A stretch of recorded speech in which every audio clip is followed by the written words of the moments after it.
শুনবেন ছোট গল্প একলা আকাশ। গল্পটি লিখেছেন অনামিকা বসু।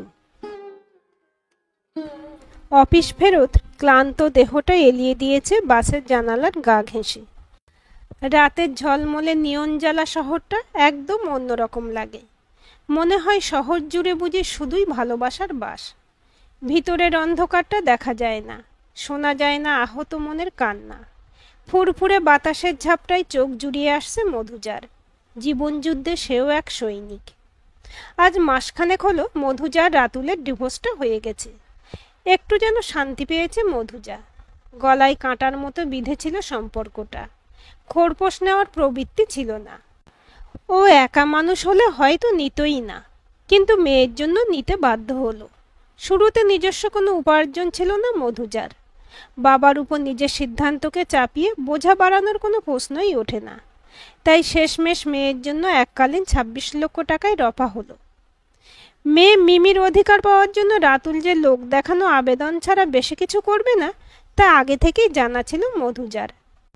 বাচ্চাটা রাতুলের নতুন জীবনের পথে বাধা হোক, সেটা রাতুল কখনোই চাইবে না। গত ৩টে বছর যে কিভাবে কেটেছে তা শুধু মধুজাই জানে। বিয়েতে বাবার দেওয়া সব গয়না বেচে কেচের খরচ চালিয়েছে। বাবার থেকে একটা টাকাও নেয়নি। এই বিয়েটা ভাঙায় ওর বাবা মার কোনো সায় ছিল না।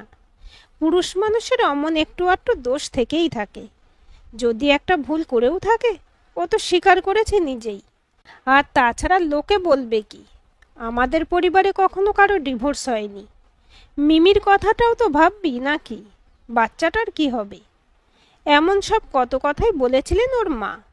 আর বাবা মৌনি নিয়েছিলেন, আড়াল থেকে বাবাকে বলতে শুনেছিল। আজকালকার মেয়েদের এতটুকুও ধৈর্য শক্তি নেই, সহনশীলতা নেই। পান থেকে চুন খসলেই ডিভোর্স। বিয়েটা যেন ছেলে খেলা হয়ে গেছে। মেয়েটা এত স্বাধীন চেতা, নিজেই সব সিদ্ধান্ত নিয়ে নিল।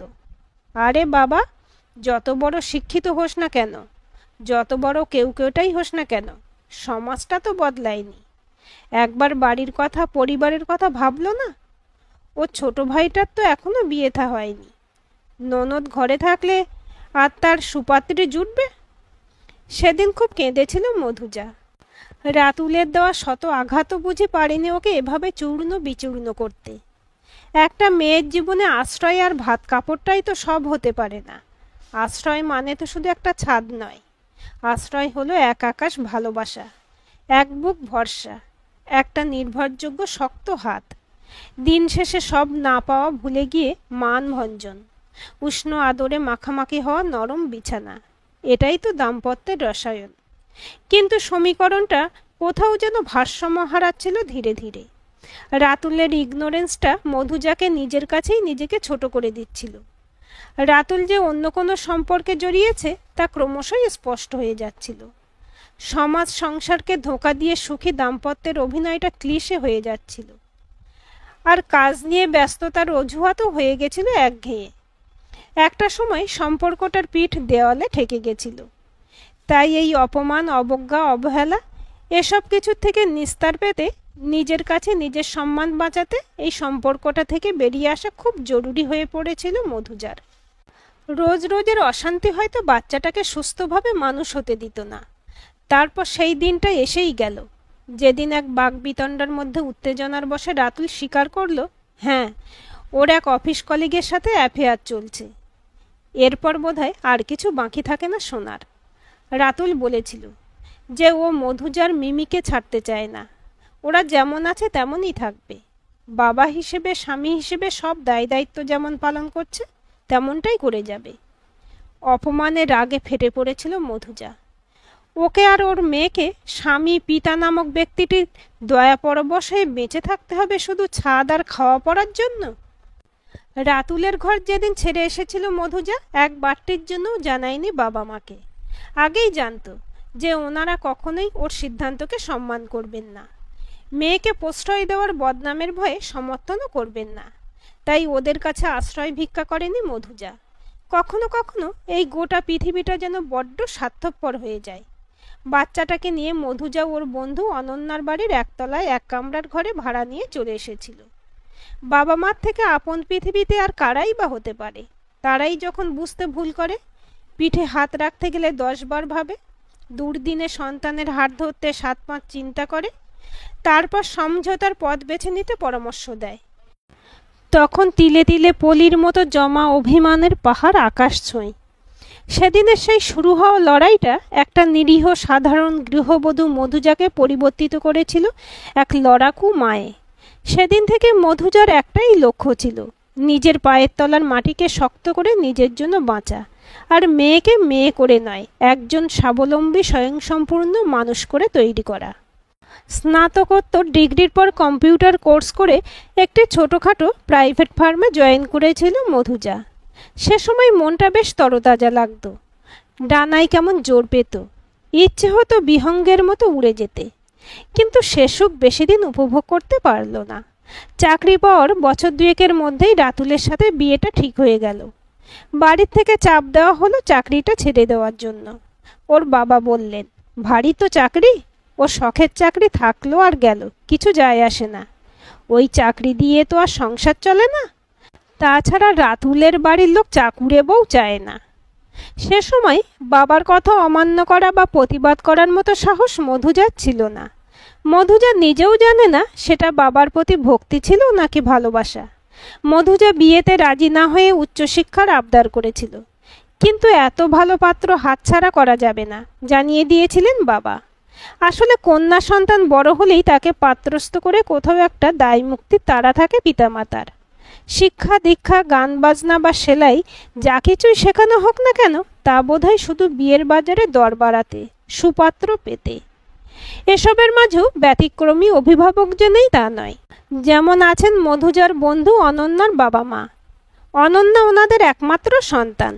ওনারা চেয়েছিলেন তাদের একমাত্র মেয়েটিকে লিঙ্গভেদের ঊর্ধ্বে উঠে মানুষের মতো মানুষ করতে। অনন্যা একটি কলেজের লেকচারার, আজও অবিবাহিত।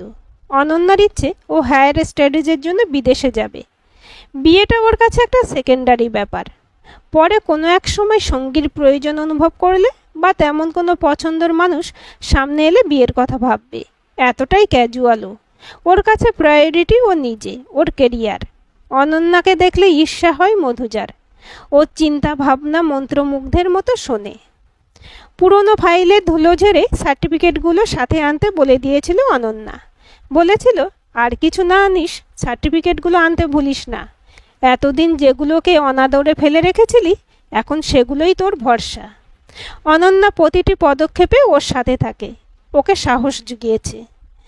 ওর কথা ভাবলেই ভালোবাসার কৃতজ্ঞতায় মনটা ভারী হয়ে যায় মধুজার। ব্যাংকেও নিজস্ব যে টাকা ছিল ওইটুকু সম্বল ছিল মধুজার। সম্পদ বলতে ছিল ওর সার্টিফিকেট আর কিছুদিনের চাকরির অভিজ্ঞতা। চাকরিটা পেতে কয়েকটা দিন যা সময় লেগেছিল, তারপর আর অসুবিধা হয়নি। একটু একটু করে উড়ান ভরে সবটুকু গুছিয়ে নিতে পেরেছে। যদি অনন্যাকে পাশে না পেত, তাহলে হয়তো এই যুদ্ধটা আরও অনেক বেশি কঠিন হতো। মিমি এই ছোট্ট বয়সে অনেক বেশি পরিণত হয়ে গেছে। আসলে চোখের সামনে মায়ের লড়াইটা কোথাও না কোথাও ওকে নাড়া দেয়। ছোট্ট মিমিও বোঝে ওর পরিবারটা অন্যদের থেকে আলাদা। ওর জীবনে বাবা নামে শূন্য পদটাও ওর মাকেই পূরণ করতে হয়। একদিন অফিস থেকে বাড়ি ফিরলে মিমি যখন মধুজার সামনে জলের গ্লাসটা ধরে, বুকটা ফেটে যায় মধুজার, কান্নায় গলাটা বুজে আসে। আজকাল ধীরে ধীরে কাজের চাপ বাড়ছে, তাই অফিস থেকে ফিরতে বেশ অনেকটাই দেরি হয়ে যায় মধুজার। বেশি দেরি হয়ে গেলে, কাজের মাসিটা চলে গেলে মিমি অনন্যার মার কাছে থাকে। অনন্যারা মিমিকে খুব স্নেহ করেন। মিমির স্কুল ছুটি থাকলে বেশিরভাগ সময়টাই ওনাদের কাছে থাকে। অনন্যা বাড়ি থাকলে মিমি ওর সাথেই সময় কাটাতে বেশি ভালোবাসে। মিমি অনন্যার মতো টিচার হতে চায়। অনন্যার মতো সাজগোজ করে একা একাই টিচার স্টুডেন্ট খেলে। অনন্যার মতো কাঁধে ব্যাগ ঝুলিয়ে কলেজে যায়। মধুজা ঠিক করেছে, মেয়ে জীবনে যা করতে চায় ওকে তাই করতে দেবে, কখনো ওর কোনো ইচ্ছেতে বাধা দেবে না। ছুটির দিনগুলোতে প্রায়ই মধুজার মা আসেন নাতনির সঙ্গে দেখা করতে। প্রথম মিমির জন্য সাথে করে অনেক কিছু নিয়ে আসতেন, খাবার দাবার, খেলনা। কিন্তু মধুজা কড়াভাবে নিষেধ করে দিয়েছে মাকে, তুমি যখন ইচ্ছে তখন এসো, কিন্তু খালি হাতে, সাথে এত কিছু একদম এনো না। মিমি এসবে অভ্যস্ত নয়, আর কোনো কিছু রান্না করেও এনো না, আমার গলা দিয়ে নামবে না। মায়ের ম্লান মুখটার দিকে তাকিয়ে খুব খারাপ লাগে মধুজার। কিন্তু উপায় নেই, ওকে শক্ত থাকতেই হবে।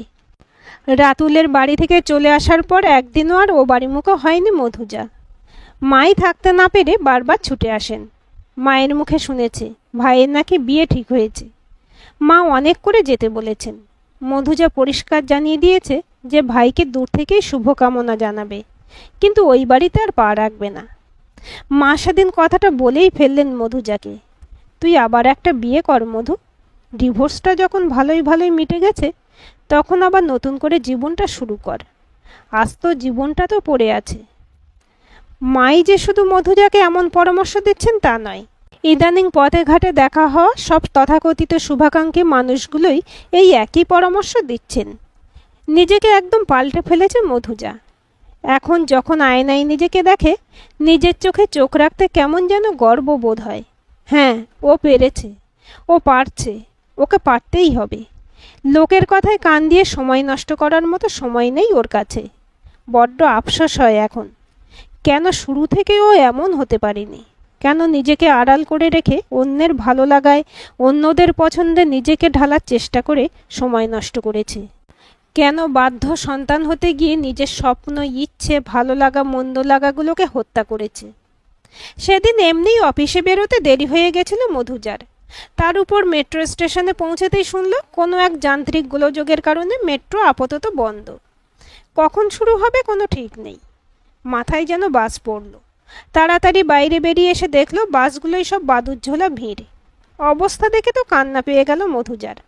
শেয়ার ট্যাক্সি খুঁজতে ব্যস্ত হয়ে পড়ল, কিন্তু সেগুড়েও বালি। হঠাৎই মেট্রো বন্ধ হয়ে যাওয়ায় যা হওয়া তাই হয়েছে। মানুষজন কেউ শেয়ার ট্যাক্সি, আবার কেউ বা বাসের পিছনে ছুটছে। সাদা অল্টোটা হর্ন বাজিয়ে গায়ের উপর প্রায় উঠেই আসছিল। বেখেয়ালে ভুল জায়গায় দাঁড়িয়েছে ভেবে মধুজা আরও কিছুটা এগিয়ে গিয়ে ফুটপাথে উঠে যেতে গাড়িটাও পিছু ছাড়ছিল না। একরাশ বিরক্তি নিয়ে ভুরু কুঁচকে তাকালো অভদ্র ড্রাইভারটার দিকে। চেহারাই তো ভদ্রলোক বলে মনে হয়, তাই এমন অভদ্র আচরণের কারণ জানতে পারি? লোকটি হো হো করে হেসে উঠে বলল, কিরে, চিনতে পারলি না তো? এ হাসি মধুজার খুব চেনা। এ যে আসিফ। আকাশ থেকে পড়ল মধুজা। এত বছর পর ওর সাথে এভাবে দেখা হয়ে যাবে স্বপ্নেও ভাবিনি। আসিফের চ্যাপ্টার বহু আগেই জীবন থেকে মুছে গেছিল। আসিফ, অনন্যা আর মধুজার ব্যাচমেট ছিল। অনন্যার মুখে শুনেছিল কর্মসূত্রে ও ব্যাঙ্গালোরে থাকে। হঠাৎই এভাবে ঝোড়ো দমকা হাওয়ার মতো এসে সব স্মৃতি উস্কে দিল, ফিরিয়ে দিল কলেজের সেই ফুরফুরে দিন। আসিফের সাথে যেটুকু সময় অফিসে পৌঁছতে লাগলো সেটুকু সময় মধুজা ভুলে গেল জীবনের সব সংগ্রাম, সব গ্লানি, সব দুঃখ কষ্ট। অতীতের মধুস্মৃতি রোমন্থনের মধ্যেই মধুজা জানতে পারল আসিফ কলকাতায় পাকাপাকিভাবে চলে এসেছে। ও নাকি এখনো অকৃতদার, বিয়ের কোনো প্ল্যান নেই। অফিসের পাশাপাশি ওর একটা এনজিও আছে, সেখানে নানা রকম সমাজসেবামূলক কাজকর্ম হয়। অফিস ছাড়া ওই কাজের সাথেই ব্যস্ত থাকে বাকিটা সময়। অফিসে গিয়েও কাজে মন বসল না মধুজার। এলোমেলো মনটা গুছিয়ে নিতে সময় লাগলো। অনেক দিন পর নিজেকে আয়নায় ভালো করে দেখছিল মধুজা। কতদিন ভালো করে যত্ন নেয়নি নিজের। সারাক্ষণ মন কেমন করা বেহালার সুরটা বাজতেই থাকে। এতটুকু অবসাদ যেন আরও মন খারাপ ডেকে আনে। তাই সব সময় ব্যস্ত থাকতে চায় মধুজা। রাতুলের সাথে থাকা শেষ একটা বছর, তারপর রাতুলের স্ত্রীর পরিচয় থেকে বেরিয়ে এসে নিজের একটা পরিচিতি তৈরির যুদ্ধ, সিঙ্গেল মাদার হয়ে বাচ্চাটাকে মানুষ করার প্রত্যয়। এসব কিছুর মধ্যে মধুজা কোথাও একটা নিজেকে হারিয়ে ফেলেছে। বিষণ্ণতা ঘেরা জীবনের শেষ কবে প্রাণ খুলে হেসেছিল ভুলেই গেছে। ইদানিং ছুটির দিনগুলোতে মিমিকে নিয়ে চলে যায় আসিফের এনজিও বন্ধন পরিচালিত অনাথ আশ্রমে। অনন্যাও বন্ধনের সাথে নানাভাবে যুক্ত হয়েছে। ওর বুদ্ধি পরামর্শ আসিফকে সাহায্য করছে প্রতিটা পদক্ষেপে। সব মিলিয়ে বন্ধন যেন ফিরিয়ে দিয়েছে ওদের ফেলে আসা কলেজের দিনগুলো। ইতিমধ্যে সরাসরি না বললেও হাবে ভাবে আসিফ মধুজাকে বলেছিল নতুন করে ঘর বাঁধার কথা ভাবতে তো কোনো ক্ষতি নেই। কিন্তু মধুজা আর কোনো বন্ধনে জড়াতে চায়নি নিজেকে। এই একলা আকাশটাই এখন ওর সব থেকে প্রিয়। তুই আসিফের সাথে জীবনটা আবার নতুন করে শুরু কর, এখন তো আর কোনো বাধা নেই। আমি শিওর আসিফও সেটাই চায়। ও তো তোকে শুরু থেকেই পছন্দ করে। নেহাত। অনন্যাকে থামিয়ে দেয় মধুজা। ও এসব নিয়ে ভাবতে চায় না। হ্যাঁ, আশিপ একজন ভালো মানুষ, একজন ভালো বন্ধুও বটে, কিন্তু তাই বলে কি বিয়ে করতে হবে? এমনটা কোথায় লেখা? মধুজা নিজেকেই অনেকবার প্রশ্ন করেছে। একজন পুরুষ সঙ্গীর কি খুব প্রয়োজন? একজন সঙ্গীর প্রয়োজন, একজন ভালো বন্ধুর প্রয়োজন ঠিকই, কিন্তু তাকে যে বিপরীত লিঙ্গের হতে হবে তার তো কোনো মানে নেই। এই বেশ ভালো আছে ও। নিজের আত্মবিশ্বাসকে খুঁজে পেয়ে মিমিকে নিয়ে একটা স্বাধীন জীবনযাপন করছে।